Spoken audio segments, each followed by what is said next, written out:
BIP, rencontre du mois. Chaque mois, Brussels Information Press vous propose une analyse sur des sujets politiques, économiques, socioculturels avec un ou plusieurs invités. BIP, rencontre du mois est un programme de Brussels Information Press. Mesdames et messieurs, bonjour. Brussels Information Press est allé à la rencontre de Ulysse Baguida, jeune porteur du projet Li-PP ou Li Petit Prince, un projet porté sur le système éducatif ou l'éducation en général de la République centrafricaine. Ce projet sera au cœur de cette rencontre. Bonjour Ulysse. Bonjour Ghislain. Merci d'avoir accepté de répondre à quelques-unes de nos questions vis-à-vis de votre projet. Est-ce que dans un premier temps, vous pouvez vous présenter à notre public, à nos lecteurs, à nos internautes, pour faire d'amples connaissances avec vous, ce que vous faites dans la vie? Merci pour cette opportunité de mettre en évidence l'un des sujets les plus importants au monde, je crois, l'éducation. Je m'appelle Ulysse Baguida, je suis pasteur.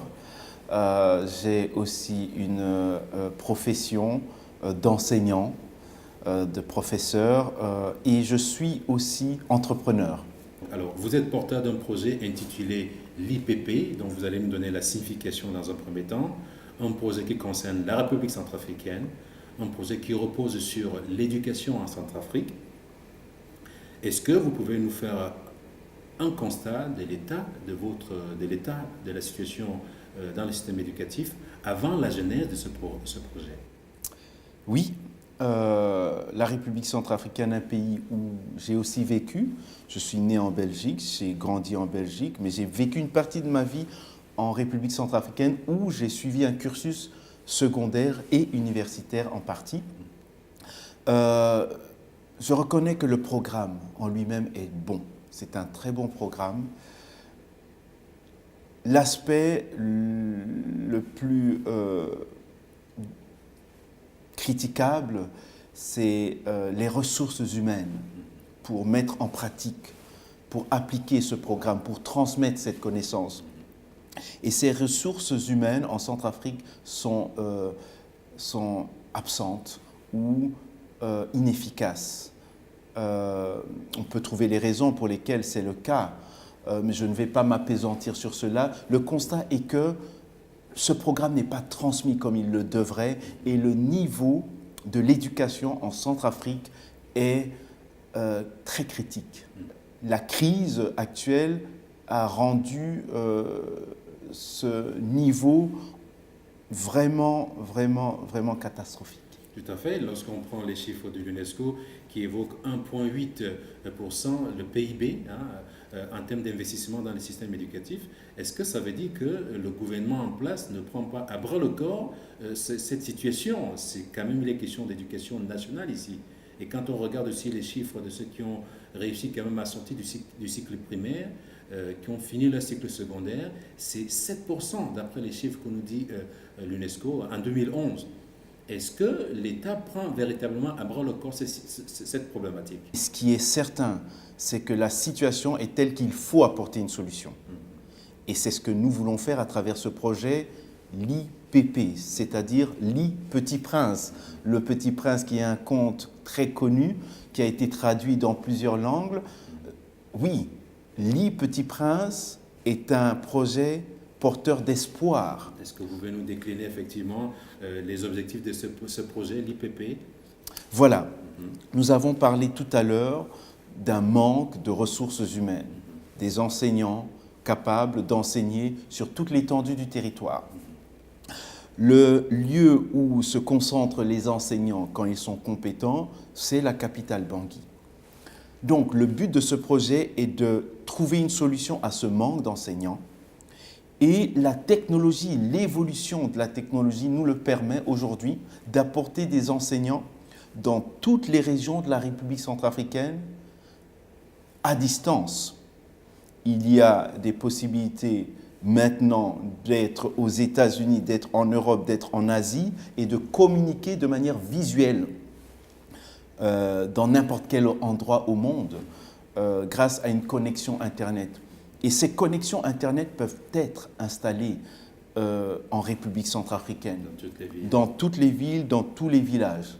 à travers une technologie qui est assez répandue et je dirais même qu'elle est devenue assez accessible. Donc, c'est possible. Ces ressources humaines, elles sont aussi disponibles. Il y a un certain pourcentage de Centrafricains qui sont à l'étranger et qui font partie de la diaspora. Et j'encourage votre initiative de parler de la diaspora africaine parce qu'elle a un rôle à jouer pour l'Afrique, mais aussi pour le monde entier.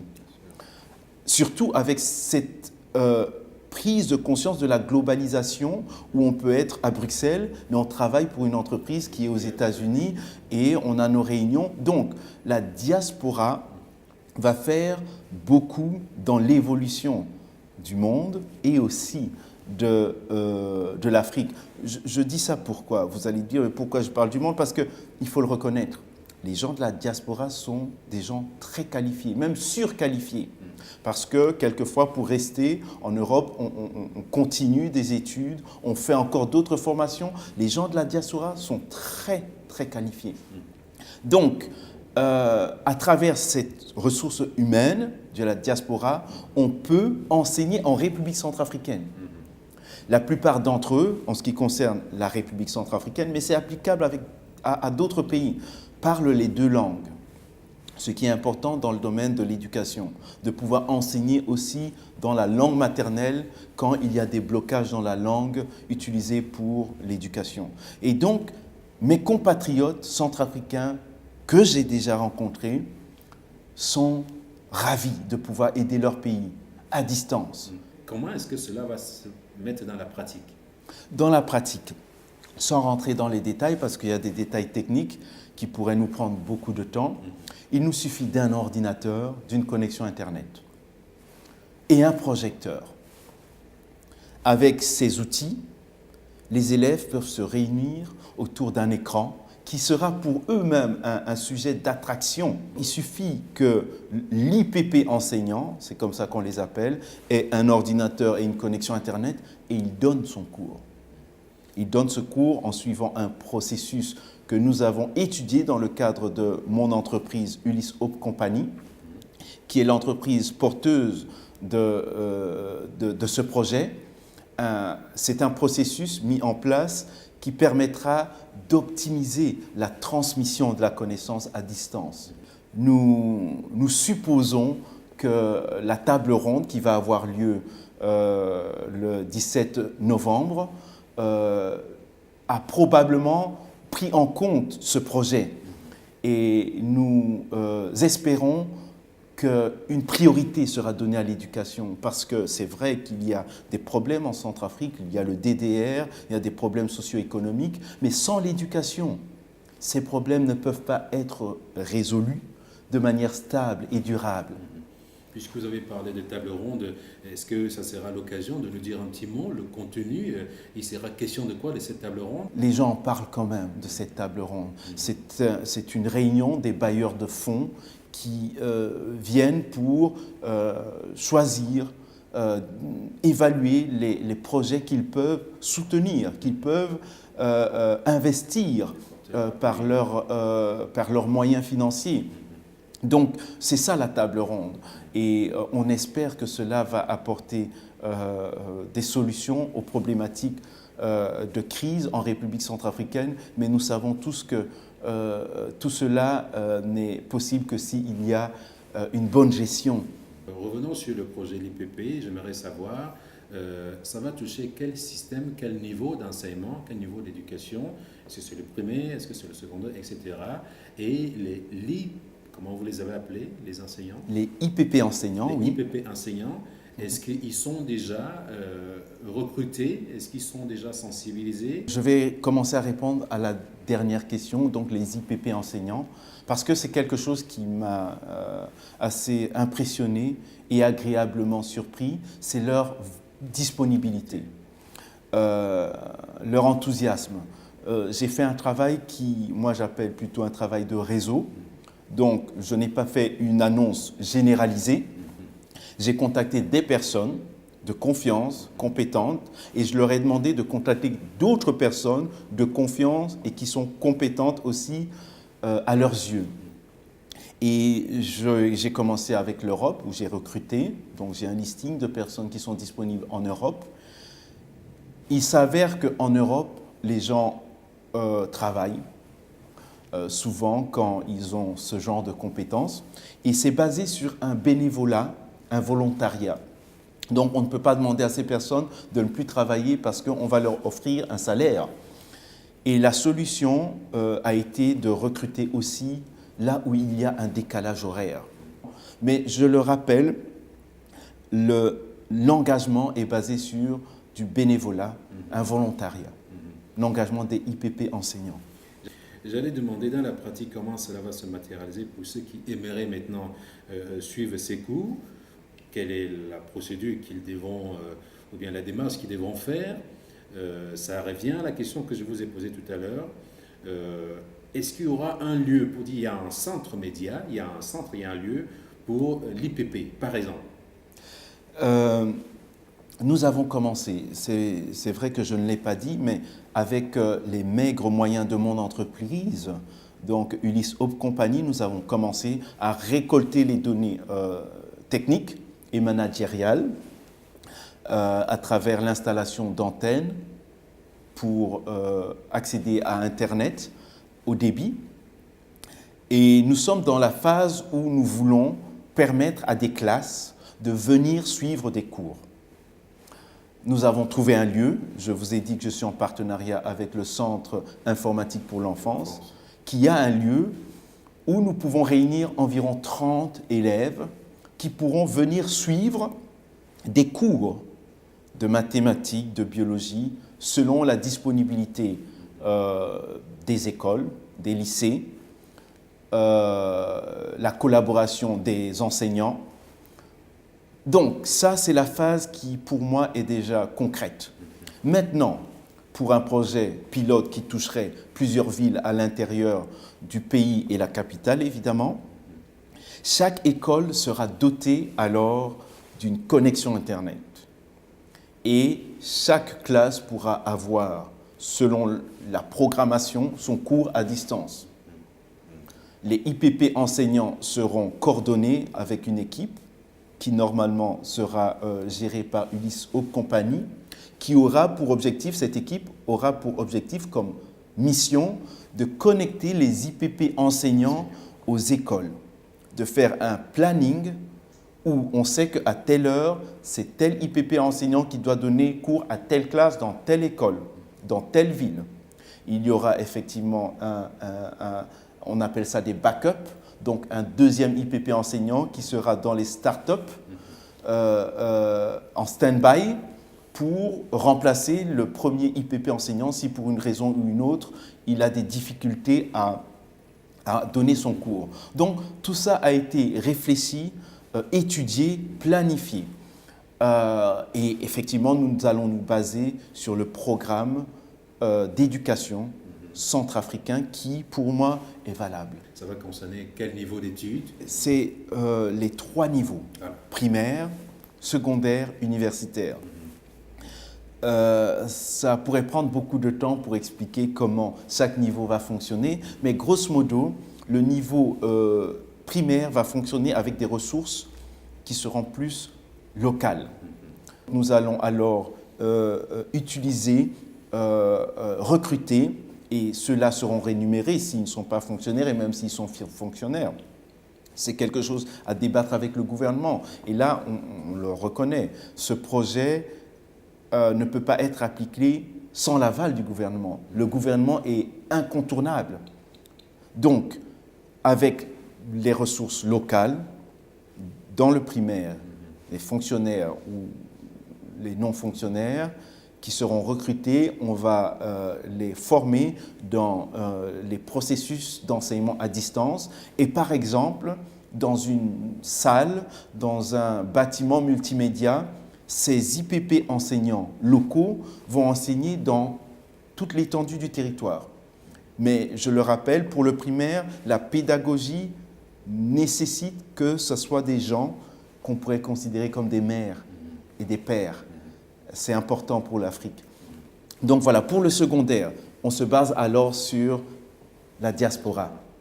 Pour l'universitaire, c'est en collaboration, en partenariat avec les universités, parce que vous savez comme moi que pour enseigner à l'université, il faut avoir certains critères. Vous comptez démarrer cette phase pilote et combien de temps va-t-elle durer? Bon, la phase pilote, normalement, est prévue pour 1 an, selon la conception du projet.